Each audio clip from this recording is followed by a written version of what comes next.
thank you so much, Jerzy, for taking the time today. I appreciate you coming on the show.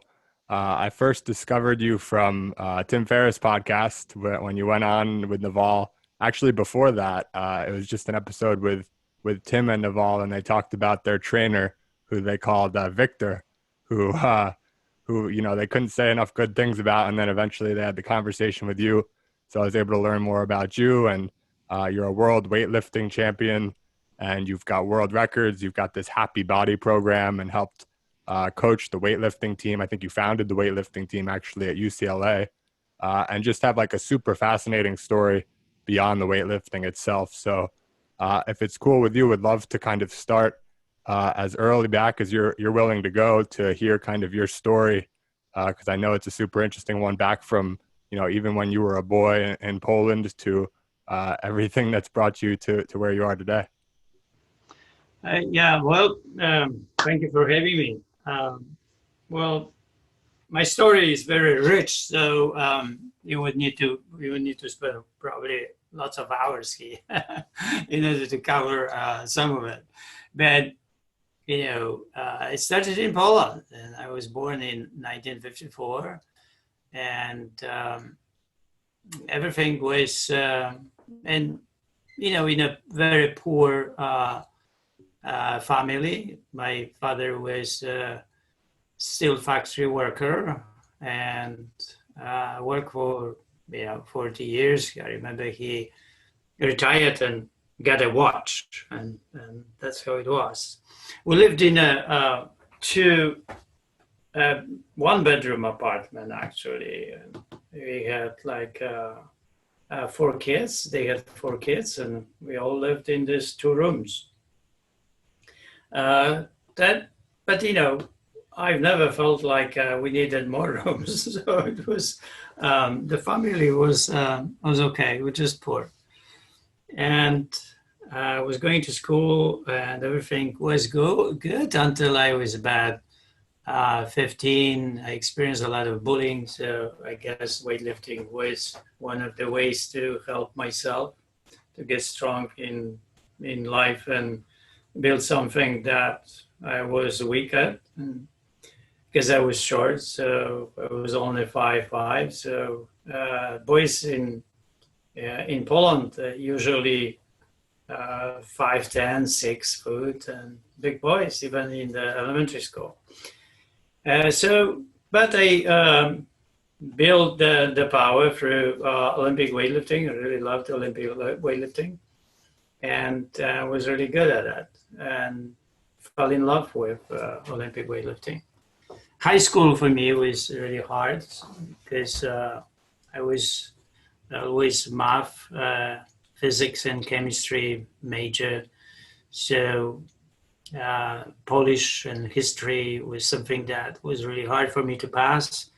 And because of that, I fell into darkness. And from 15 and a half to 18 and a half, I was an alcoholic, daily basis, blackouts, and all of it. No work, no school, nothing. And I was saved by somebody that became my friend, and blessed in life. It was amazing. And at 19, I started having again a hunger for education, and actually from 19, I never really stopped educating myself. It's amazing, actually, that this 4 years gap created such a hunger for education. At 20, I went back to high school to finish high school, and then finished at 24, and then went to fire protection engineering. Actually, I was the fireman since I was 19 until 24. Then I went to the Fire Protection Academy in Warsaw, studied there for 4 years, and 1981 happened, and it was the time of fighting for power and Solidarity fought for power, and the government, the communistic government, fought for power, and the government wanted to pass the law to use the fire department against demonstrations. So then we didn't like the idea, and we began the strike in 1981. Ended up 10 days after with sending the anti-terroristic brigade and helicopters, tanks, and all the powers, and they took us out. There were 400 of us inside in the building on a strike. So after that, I was tried to educate myself, but in Poland was everything was closed for me. So wherever I went and found something to study, then I was found to and asked to live. So then in '84, I was underground with in Jerzy Popiełuszko's place in Warsaw, Żoliborz. And in 1984, he was captured by 4 policemen and was tortured and murdered. And he was in 2000, I think 18, was declared as by Catholic Church as a saint. And 2019, I went to Poland to receive this award for fighting for the same cause. And the cause, the words that Jerzy is remembered. There was 3 words that he's remembered. It is the truth, love, and forgiveness, and these are the words that they are embroidered on the medal. So in '84, when we lost Jerzy, it was very dark time in Poland. It was a very strong and beautiful inspiration for Polish people. It was simply easier to live with him than without. In '85, I was, kind of saved by a weightlifter who told me that that I should leave the country. If not, then I could have real big problems in Poland. So I left in '85. I went to Detroit, where my sponsors were, and from there I went to Los Angeles, and my living began in LA. And we have only one backpack with us, and it was all what we have from Europe, my wife and I. And that backpack was lost between New York and Detroit. So we got nothing, we lost everything. But, as I am always kind of turning everything, positives, I said, well, maybe life wants us to really start from the scratch in US. We lost everything. And the only thing what we had, it was $1,000. And so we spent $400 to fly to LA. Somebody was going to help us and somebody didn't come. So it was 11 p.m. We are at the LAX, and I'm calling everywhere to find somebody that could pick us up and help us to somehow to start. And Aniela, we're very stressful for Aniela, but for me, it was just things to do. And we found somebody that came, but couldn't help us with any place to go. So so we decided to go to this other man who we were flying from Europe on a plane to immigrate to US. And was living in Las Vegas, and we went up there, and there was another man who lived in a room, renting a room in the back of the house. And he let us sleep on the floor up there, and that's where we began sleeping on the floor there. And then on a daily basis, we started walking around to find a place to work. And we walk until Glendale, and then we found this gym, and I talked to the owner, and Aram said, well, you can come and you can start training, coaching people, and I will give you $5 per hour, and we can have a try. And I said, that's fantastic. So after about a month, I was getting better in it, and then he started sending me people for private sessions, like introductory private sessions in the gym. And I started doing that, and then I really liked to solve people's problems, whatever they had. I designed the training, and they really liked what I was designing, and they were signing with me for private sessions. And it was like that for about 2-3 months, and I was really working 15-16 hours a day. I was very successful, and Aniela was successful too. And we after 1 year, we started really working on it privately. Never advertised ourselves, and whatever we were doing, it works. It means we were following really weightlifting and trying to help people with not really what to do, but aim really major needs that we have in life that would heal our body, which was flexibility, strength, coordination, posture. That was ideal body weight. And when we followed that, no matter what people had, whether people needed energy or people had pains, that we could heal our medications, and everything was working. We developed micro-progression system that people could progress in strength and power. And slowly people were getting better and happier because of what we were doing. That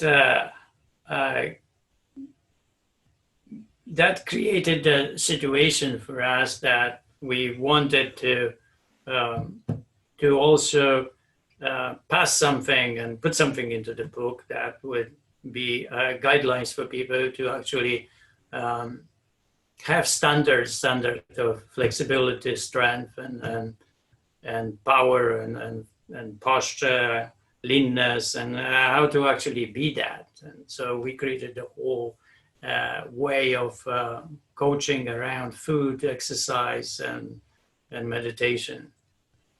So, and then we started really coaching according to that for about 10 years, and trying to develop the language that would actually cover up what we were doing, because it is easy to kind of do something, but actually to explain what you're doing is extremely difficult.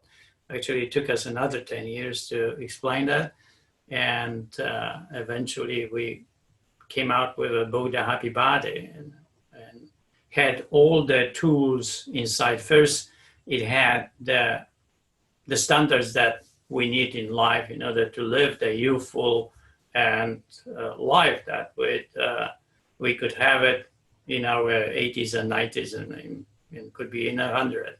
But a life that would be life of equality, life of that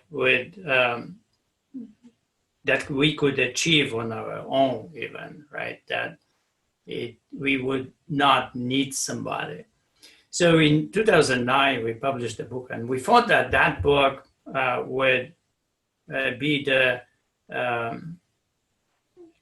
would be enough for people to have tools and create this wonderful life for themselves, and create the progress of goodness over time?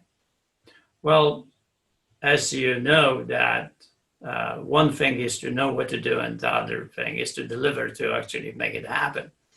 So the making happen was not happening.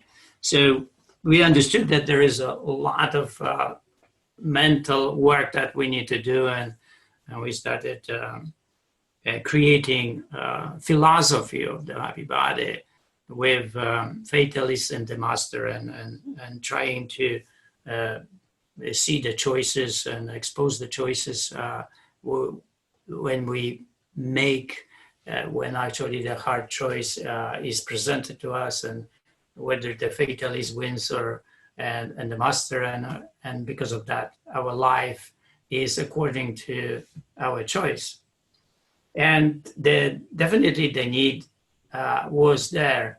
We had tools, but we could watch ourselves doing wrong and actually unable to stop it.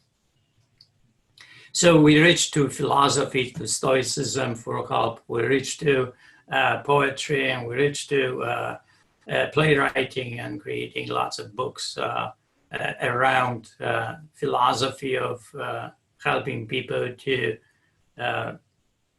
build that inner strength. With that would be more virtuous strength that would help people to choose the hard choice and escape the easy choices in life, and because of that improve their life. And that is very helpful right now. The last 10 years, that was the books that we created, the whole philosophy around. And today, people start recognizing that the whole exercise system is a mindful system. It is the singularity system. So, once we do the happy body, we do only one thing at a time. So there are 6 things that happens during repetition. The inhale is one. Then there is a flexing certain body parts. There is the lifting. There is the stretch, and there is also the return and exhale. That works like kind of like a mantra, these 6 things, and rolls itself with every exercise, every repetition. And it is not really a rush that is important in the happy body, but it is really, what is it important is that calmness of the mind that actually releases the stress, when people could have during the day. And as we know, the more we go into the day, the more we resist temptations, and because of that, we burned our self-control, and we burned the energy that could help us to resist wrongdoing. And therefore, we created work that is around virtues, and work around poetry that could help us to recharge during the day, at the end of the day especially. And the happy body routine, exercise routine, can work with that. So today we have the tools for better, skillful way of living, and we can create that skill of living on our own using the happy body. Or we can also get help with a mentor, and that if we really need that.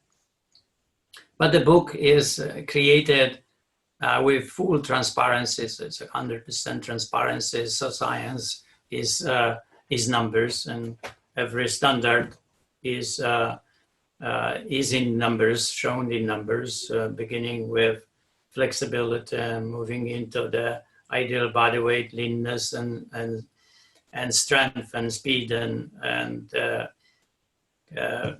posture. Well, one thing during the creating the happy body, the strength was very difficult uh, to find out how strong should people be.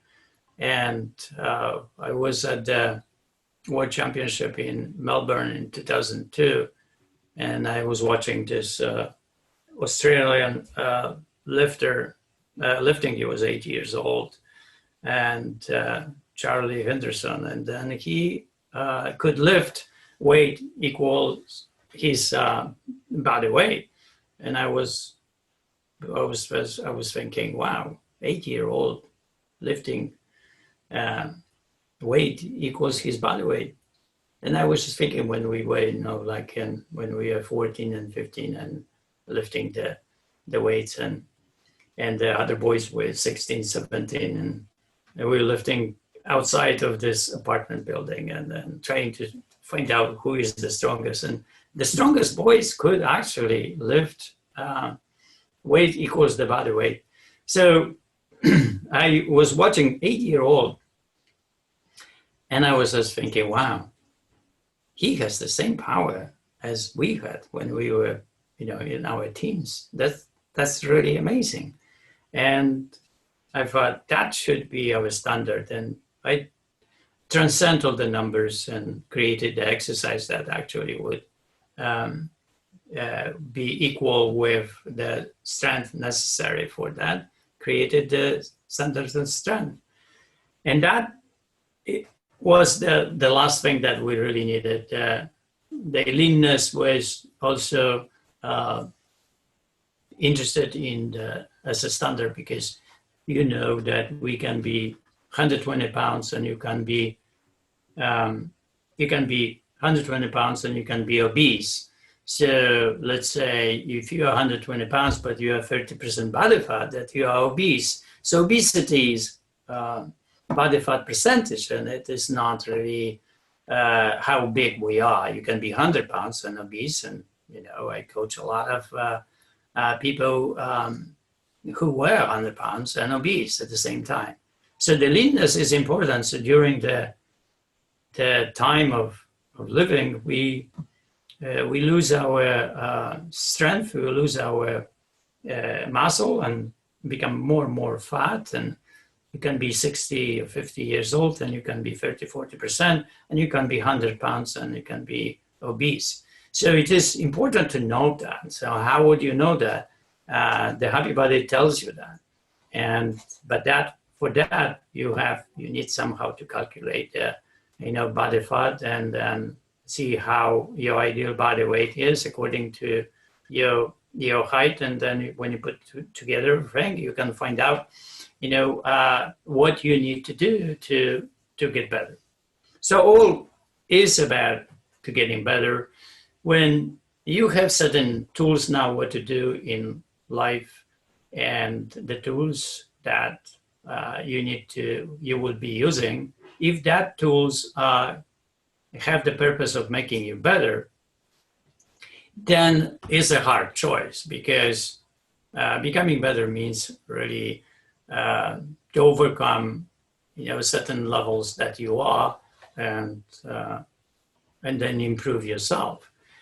That is challenging for the mind. The mind is challenged, and the mind is asked for a lot of virtues, like being patient, delayed gratification, micro-progression, and everything in the mind that with self-discipline, self-control, everything what is actually needed to improve. And that's what we spent our last 10 years to develop, that possibility for people to choose the hard choice, to being exposed to tools that require improvement, and people can actually be attracted to their hard choice and build a better life for themselves. So in a short, that's the story. I love it. I love the story, and I would add, to master weightlifter and poet, maybe, and I would add storyteller to your list, because that was pretty amazing, and definitely if not the best story I've heard on the podcast of someone's life, certainly one of the best. So I Okay. appreciate you sharing it and going into enough detail for where you should and where it's very interesting. And I'm sure you could have talked for another few hours. So I appreciate you giving me a little bit of time to ask some questions as well.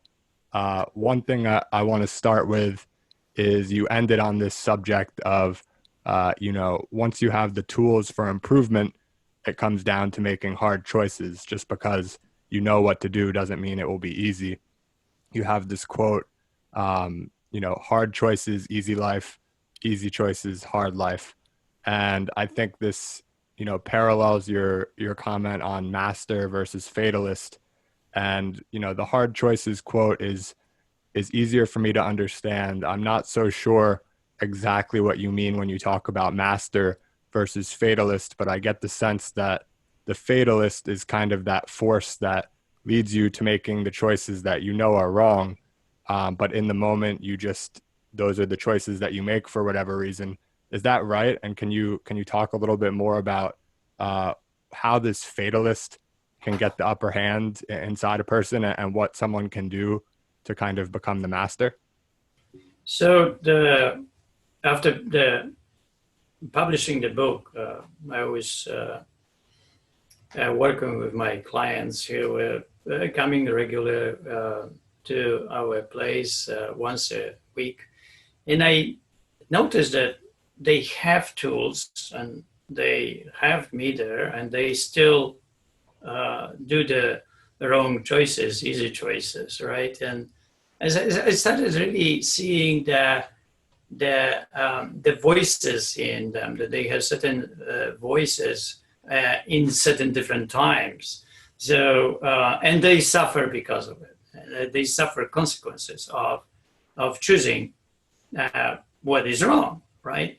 And not able to improve because of it. It is like a kind of like a broken record that you start repeating the same over and over, and you don't get better.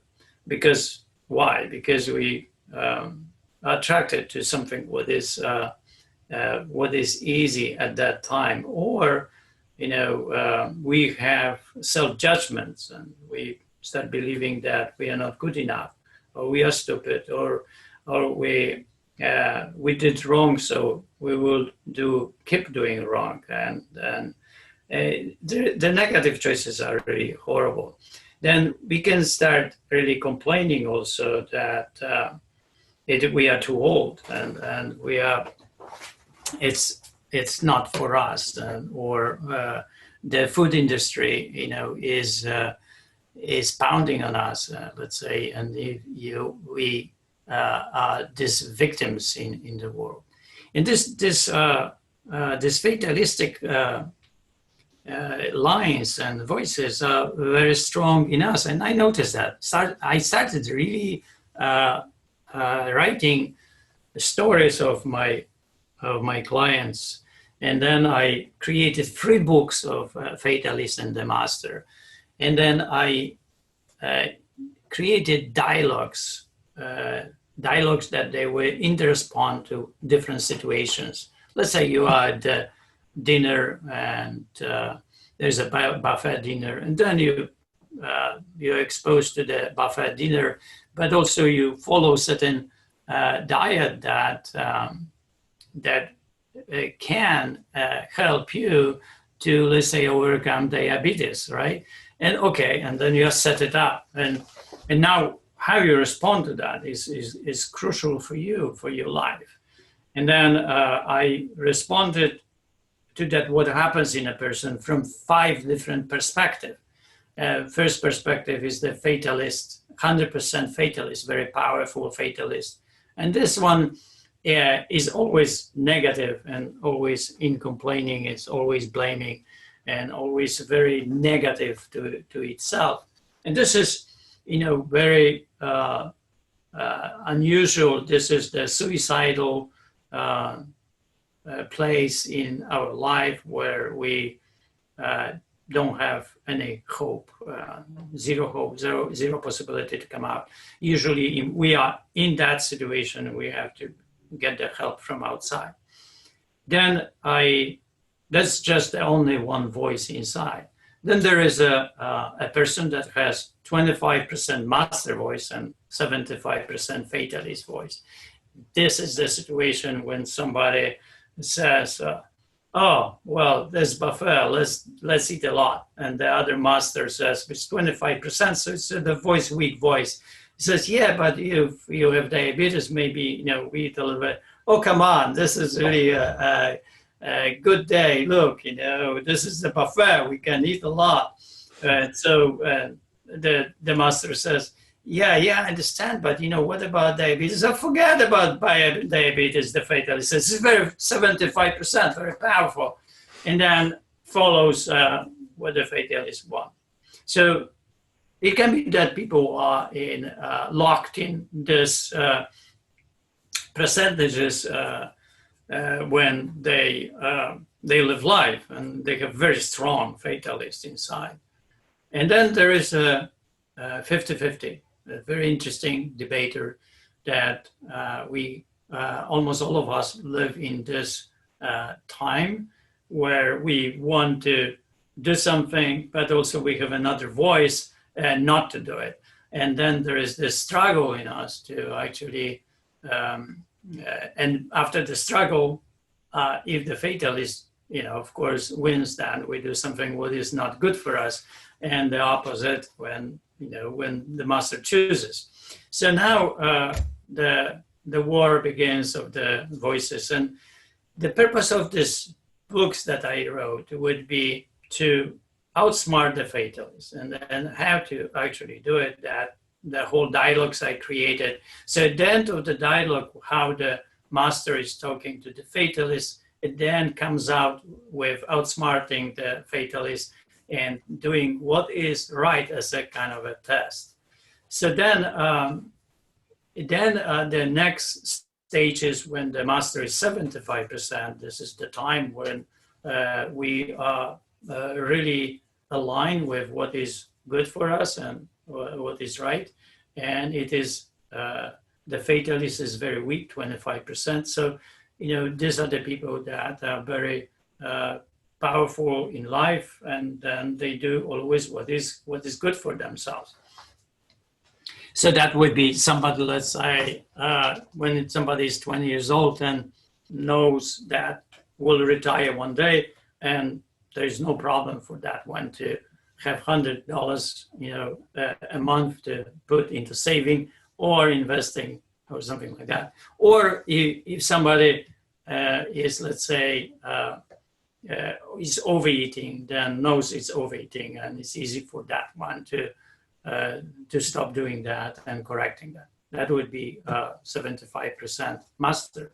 And there is 100% master. This is the time where people are incredibly beautiful and graceful, and they not only are good for themselves, but good for everything around. That would be, Buddha, Jesus, and Martin Luther King, let's say, Jerzy Popiełuszko. That would be this kind of people.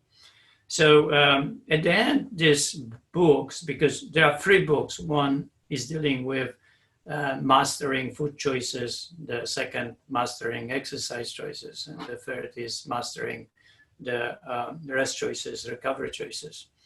So at the end of the book, there is this practice that people can practice the voices.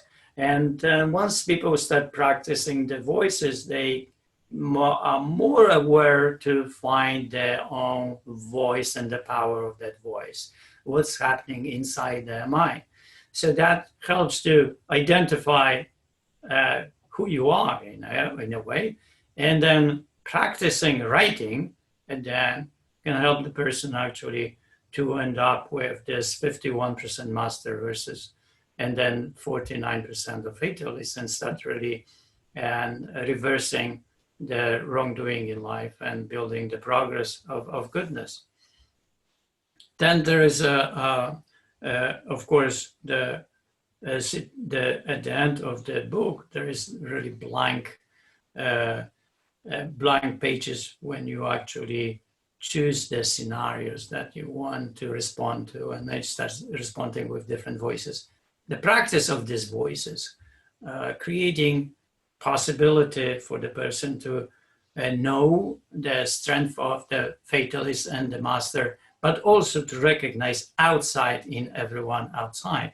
So when you start interacting with another human being, and that one uses the lines, and you after the practicing these 3 books, it's so easy to recognize what is the fatalist in the other human being, or what is the master, and what is the person built off with this percentages, and then it can help you right away recognize that you have a master in front of you, and if that is true, then you can be attracted to that one, and try to befriend somebody like that, and get help from that one. And then, of course, if you have a fatalist, then you better go away and not to be attracted to the fatalist, even though it can be entertaining, but not really spend much time with somebody who is a fatalist in life, unless you want to actually mentor somebody like that and help somebody like that to flip. So this flipping is interesting, and we do a lot of work that actually could help a person who is a fatalist to become the master, and that's why I've written poetry and dialogues and stories and lectures, and also created a book of virtues that would be daily practices for modern Stoic. That is a 1-year practice. But this is all about the hard choices. These hard choices challenge our whole philosophical system, and hard choice always comes with the purpose of improving yourself beyond the level that you are. It means that mentally you are challenged, and now, according to how you are inside, you will be able to follow the hard choice or easy choice. So you talk about the importance of improvement and growth and everything with the master and the fatalist. The master is the person who can help themselves grow, who can help others grow. And, you talk about how if a fatalist, it won't be of much help to you to keep them around and to be around them. But if you're really a master or close to a master, you may actually be able to help mentor them and flip them. Can you talk about the importance of, growing every day as a start, but specifically you've come out with this philosophy of micro progressions and growing extremely slowly, but making sure that it's consistent and every day.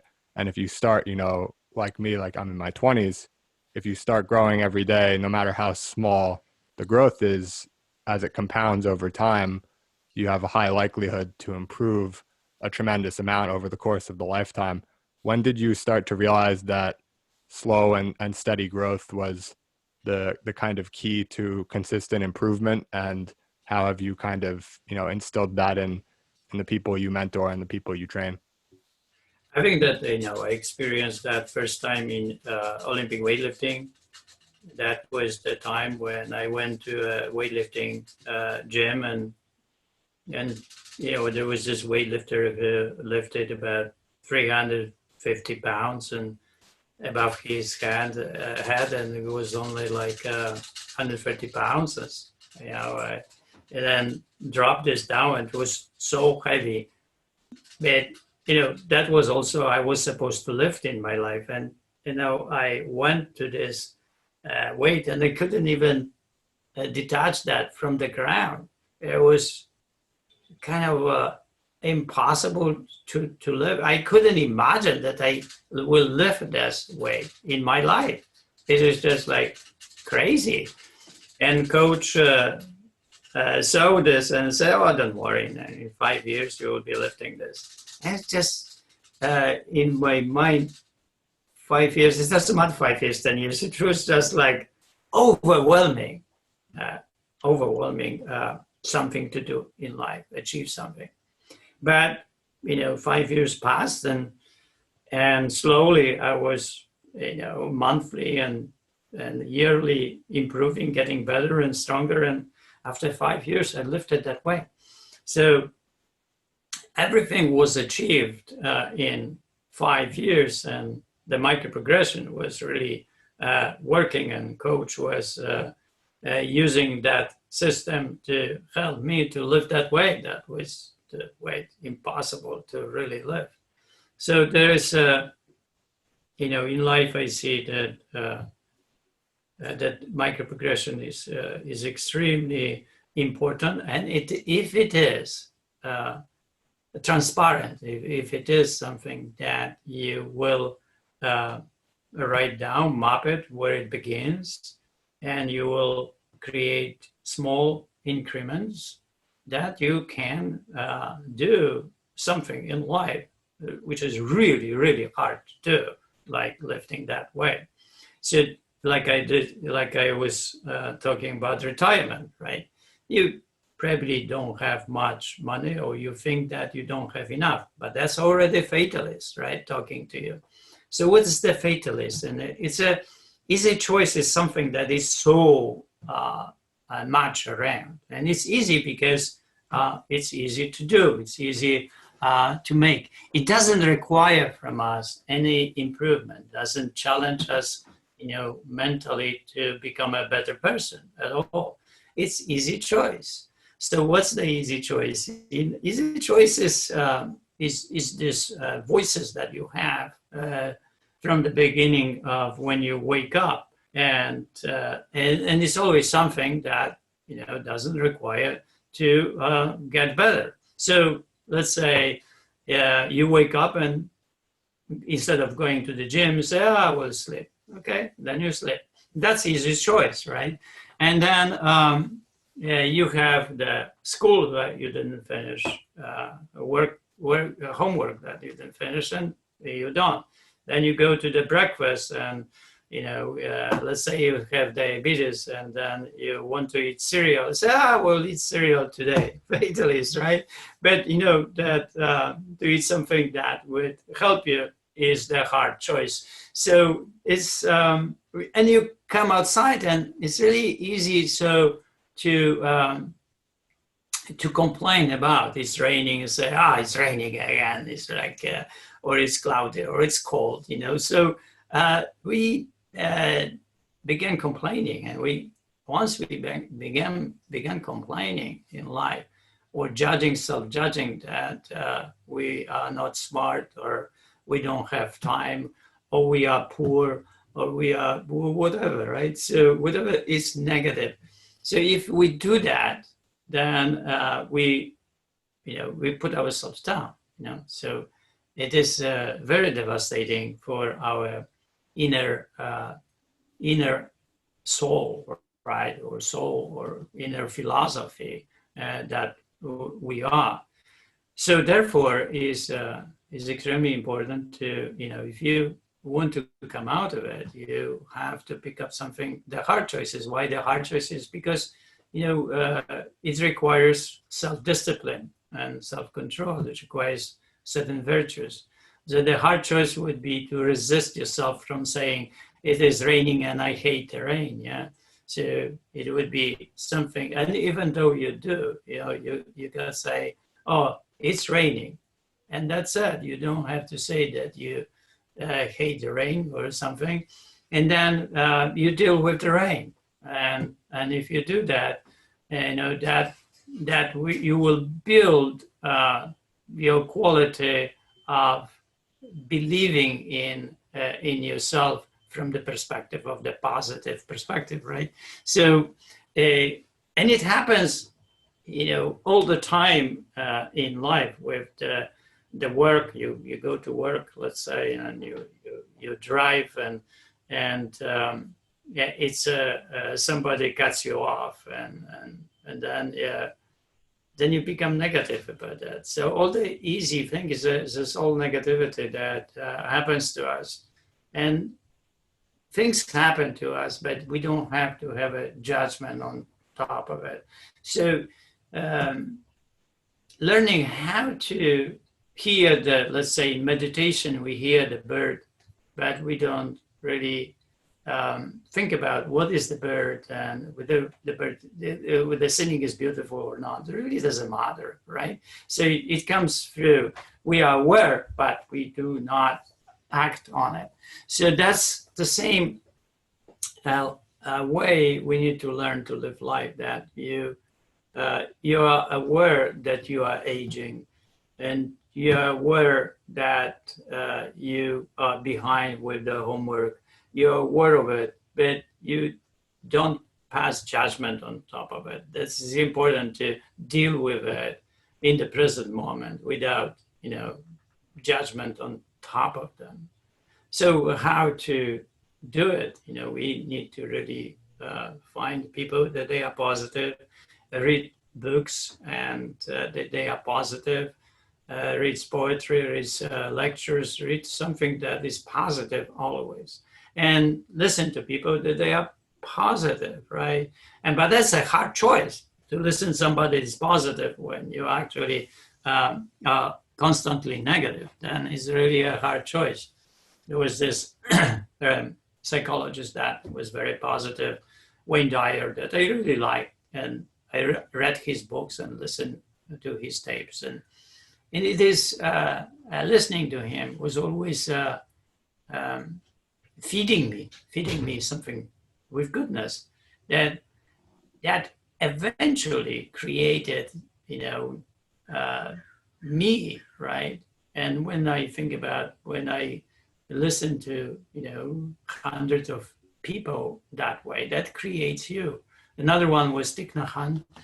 Thich Nhat Hanh is a Vietnamese monk that lives in France, and now he's in his 90s, devoted his whole life to goodness and to help people to overcome anger and become a good person, and free yourself from the fatalist that can possess you. So one of the routines are important, how you build the routine and how to look into the life from master point of view, and you don't give in to the weaknesses that you have at that time. Those weaknesses that's the fatalist, and use them. And in the past, if the past is very powerful and the past is built on negativity, it's very hard to create different pasts. But to create different paths would be to, in the present moment, to start really doing what is right and good. It's really hard to do it because then you have the whole past on top of it. That's why you need to think about how to live in the present moment, how in the present moment accept what is it, and how to improve in the present moment, the present moment. That's why the micro progression is extremely important to have and to be aware of it. And in the present moment, forget about the future and forget about the past, but dealing with that, what is in front of you, and have the brain, the mind that improves that one that is in front of you, and that is coming with always with the hard choice, because improving something is always hard. It's interesting to hear you talk about the positive perspective. I noticed in telling your story, the way you started, you talked about how your family was in a single bedroom apartment, but you kind of finished that chapter of the story and you said, but overall, good family, just poor. And then later you got to, coming to America, you said how you came with just a backpack and you lost it between New York and Detroit, but you were able to look at the positive side of that as well, and get yourself to LA, and whether you were sleeping on a floor or whatever else, you were looking at things, at least for the most part, it sounds like from a pretty positive perspective. Was this something that you developed over time? I know you mentioned, like, obviously you had challenges with alcoholism earlier on in your teens. Is this something that came to you at a certain point, or more gradually in kind of the micro progression way over time? And are you kind of at the peak of your positivity now later in life? Well, as I said, the weightlifting was the first one that showed me this micro progression and staying with the present moment and making the every workout this workout that builds and delivers the overlapping of the other workouts. And eventually 5 years is passing and 5 years is creating, the magic and progress and awareness of that. And it was delivered to me. And I was not the part, I was the part of that awareness I was doing, but I was inside of that. So after 5 years, I experienced that. Once I experienced that, I could re-experience that everywhere. That education is a kind of the same thing, very close. You want to be a medical doctor, you go to college and you study, and then, after 8 years, you become a medical doctor or a lawyer, right?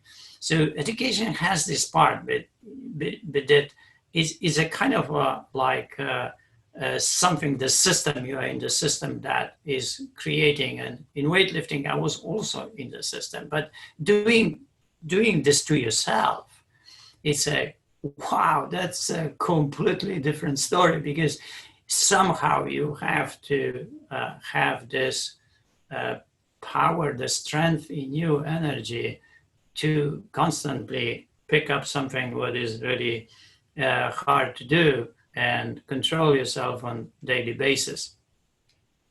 So the other thing that helped me to see the differences between the fatalities and master and staying in the present is the fire department.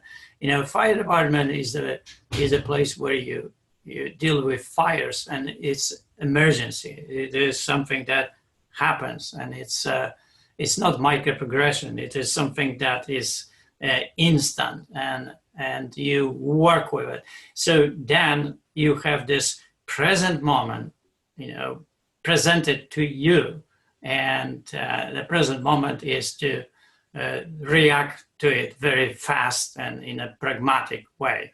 And the fires are like that. It requires very fast reactions, instant reactions, and you are prepared for it as your life is prepared for it. It's a very interesting thing that you are building yourself, you are preparing yourself, and when emergency happens, you are ready for it. So it's kind of like the happy body. You are training it, you are working with it, and when something happens in life, then you're ready for it. So it's a kind of my client, one of the clients said, for me, the happy body is like stitching the parachute, making the parachute, and I'm eating better, I'm working better, I meditate, and day by day, this parachute gets better. And if something happens, like it's emergency, like fire, then I will land softly. So it means I'm ready. So in the fire department, that quality is that you constantly educate yourself to be a better fireman. And when the fires happen, and not only, educate yourself mentally, but also physically, you train to be faster, to be quicker, and so on. So you prepare, and how to be calm as well. So, in the fire department, you have to be calm, you have to be fast, you have to be strong, and you have to be educated to know really what to do in a specific, position, time. So present moment, really, the fire department helped me to be aware of that present moment and that present moment in life everywhere, right? And how that present moment eventually presents itself, because it will be always present moment. And in that present moment, you will be responding to emergency, to whatever it is, with yourself and how you are. So that is the present moment. When it comes to micro progression, it is something that you are improving yourself to get ready to become better in whatever it is, right? If you want to be an MD, or you want to be have better body when you are 80, or have retirement money, whatever it is going to be kind of a micro progressive system. And if you are aware of that, then it's easier for you, because it is still a hard choice, but it's easier for you to have this $100 and to put this $100 or $20 on the side toward your retirement. You have imagination that has 40 years of length. So if you have that imagination and progression, micro progression, then you can build this miracle for yourself. So it is in life. I noticed that I am sometimes in this present moment of the emergency, and then I am also in the years of passing and creating something better because of the daily hard choices and not giving in to the easy way of life. I personally, because I maybe weightlifting, I'm always attracted, and I lost this 4 years of school. So I developed this necessity for constant growth and constant upgrade myself. And it could be that drive, if I didn't have it, maybe I wouldn't be what I am, right? But it could be that everything what happens to us eventually creates whatever we are today. And today, today after 40 years of living and creating in the last 30 years the happy body, and dealing with virtues and stoicism, people that suffered, and writing poetry and writing dialogues and all of it, my mind created this present moment, that present moment that I work in. And in this present moment, my whole being is focused on the one thing when I am with somebody, how to help that person to accept the hard choice, how to help that person to fire from within and to decide, for himself or for herself to choose what is right to do. I'll give you the example, actually. So I had this client that wanted me to see his friend, but not really do the happy body yet, just to see him. So I really don't see people to talk. So they have to be ready when they come. And then my friend, my client, he said, well, I'm afraid that my friend is going to die if something doesn't happen. And I know that something could happen when you talk to him. I don't know what, but I have hope. So I will pay for the session, and you have a session with him. And we'll see what happens. Hopefully something happens. Well, I said, okay, Clark, I will see your friend. So he comes to my home, and he comes with his wife, but they fly from out of state, from somewhere in Nashville, and they come especially to see me, and they come and they sit, and he's he's not healthy, and of course the whole family is scared that he's going to die right soon, and I talk. And I talk about 30 minutes about the happy body, about life, and why we do good things, why we choose the hard choices. And then there can be a better plan or worse plan, and there can be micro progression.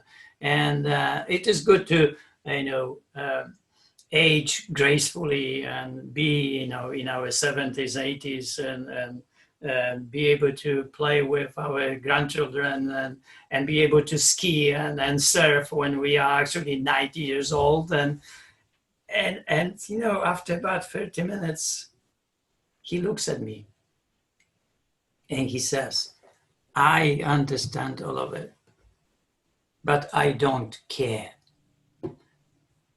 And, I was looking at him, but also I looked because wife sat near him. And I saw when he said, I don't care, that his wife, right, became so sad and the darkness, came up on her very fast. And I was thinking about how that was related. And it gave me the words to work with him. So I asked him, so do you think that you have the right not to care? He says, of course it is mine. I said, no, you don't have the right. And he says, I have the right. I said, no, you don't have the right. And he said, I have the right. I said, no, you don't have the right. And then he said, why I don't have the right? I said, well, you really messed up. You married somebody, you have 2 children. And if you were alone in the world, you would have that right. But you are not. So you cannot say, I don't care, because your body doesn't belong only to you. Now it belongs also to your wife, and wife cares. And I saw how it is important for her, so you are healthy. Also your children as well. So if you think about your children, if you think about your wife, think yourself, and whatever you do, it doesn't belong just to you. It belongs to the whole family. So after this discussion, they left, and I didn't hear anything about them for half a year. And after half a year, Clark asked me, hey, do you know what happened to my friend? I said, no, I don't know. So he said, he bought your book on a plane, and he read it. When they landed, they went into Whole Foods, they bought the right food, and he lost 50 pounds. And in half a year, he's very healthy, exercises every day, and so on. I said, wow, that's incredible. Well, that's the example. You see, we lived a life, and it's a kind of emergency here. Is this human being comes and he needs help. And now you are there, and with everything, whatever you are, like this fireman, and you will be able to deliver the words of inspiration, the words of motivation, the words of, the master and the hard choices. And maybe that will flip that, that person toward what is hard and what is good. And if it does, it's a beautiful thing. But if it doesn't, then you keep really working on yourself. And maybe in life, that's how I see life, that you I constantly work on myself to become a better person, because that also gives me that preparation when somebody comes and needs something from me, that I actually can deliver that, and that person can do like that one in the this example. So it's kind of a mixture of a weightlifter and a poet and micro progression at the same time. Yeah, that's a wild story, and I'm glad it worked out in a positive ending. I was afraid that it wasn't going to go that direction. So it's good to hear, and it's interesting that you have people who come to you and they want to believe and they want to improve, and even then it's difficult to without your help and your consistent mentorship and training and them coming to see you physically in person, they maybe couldn't do it by themselves. But then this guy comes and he doesn't want to hear what you have to say, or he hears it and he says, I get it, but I don't care. And then still, you say enough that he then goes and buys the book and is able, actually just on his own, without even mentioning it to you, to be able to make this improvement in his own life. I think it's, if someone like that can go ahead and get themselves under control and turned around just on a simple change in perspective, I think it's hopeful for for everyone else who's trying to do something similar. Yeah, and my probably next 30 years of life, if I live the next 30 years, would be working on myself to deliver, those words, because, there are always the words to the right person, the right time. We don't know what words, and I believe that those words are based on your whole philosophy of life. So, whatever you are becoming, it's like this parachute. You are ready, or you are the fireman, and the fire is the person, right? And in front of you that needs your help, and everything what you are is challenge. And if that is true in a way, then working on yourself, choosing these hard choices constantly in your life and improving yourself has completely sense. Like, Stoics' way of constant improvement and making yourself best in life, because of the responsibility to the nature. And it could be that my responsibility to people is that I'm becoming this kind of a person, and that is my call, and that is my work on why being here. Yeah, and I think it's interesting how your calling, or whatever you might call it, has shifted from seemingly mostly the physical and the weightlifting in the earlier days of training people, to really coming full circle, and obviously it still includes that physical training component, but now it's the mental and the words that have become kind of the focus, it sounds like, for you. And it's not one or the other, but both together. And I think it makes sense. You talk about how, like, your training, it's all about, on the one hand, it's about the micro progressions, physically lifting more weight, becoming more flexible, but at the same time, the entire process is almost a meditation, and working on your mental and developing into, becoming your master and being a more positive person.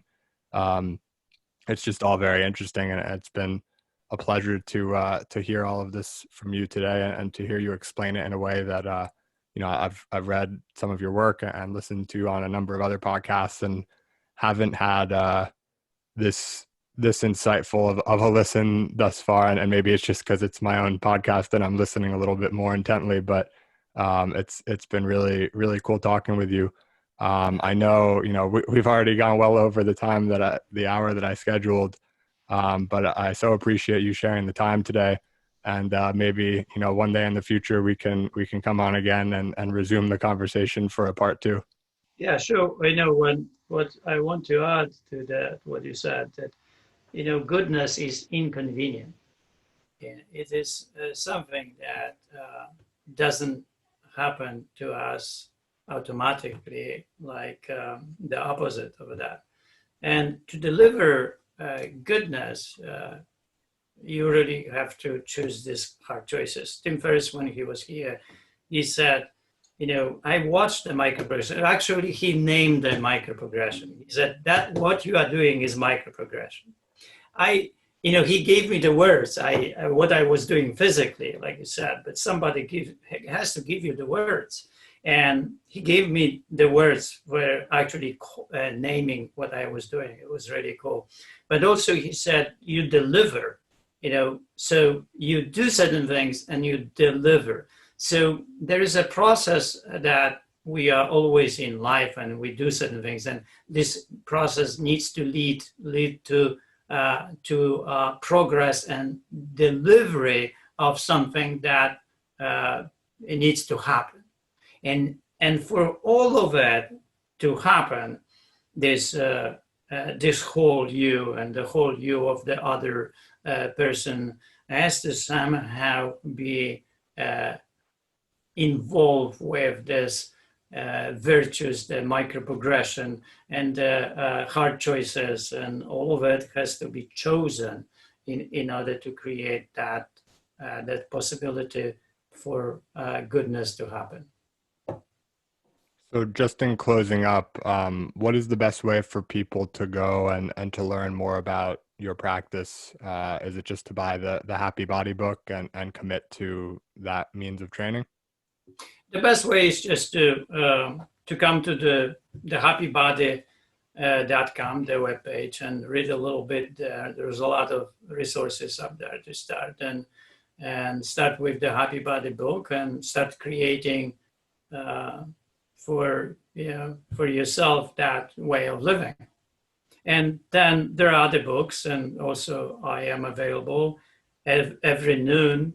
I am available for people that have questions, that questions when they are on the program, and they are completely creating this way of living independently from me. But sometimes they have questions, so I'm available for them. Very cool. Well, and I think it's great that you're doing that, making yourself available for the people who are reading the book and following the program. But thank you so much, Jerzy, for taking the time today and sharing your perspective. I'm excited to listen back to this myself and be able to, sometimes it sets in even more the second time you hear something. So I'm excited to hopefully take some lessons from this and apply them in my own life. And I look forward to reading the book as well. Thank you, Jake. Thank you for inviting me. And, let's meet together again in about half a year, 1 year. We'll see what we have to say. Perfect. All right. Thank you, Jerzy. Thank you. Bye-bye.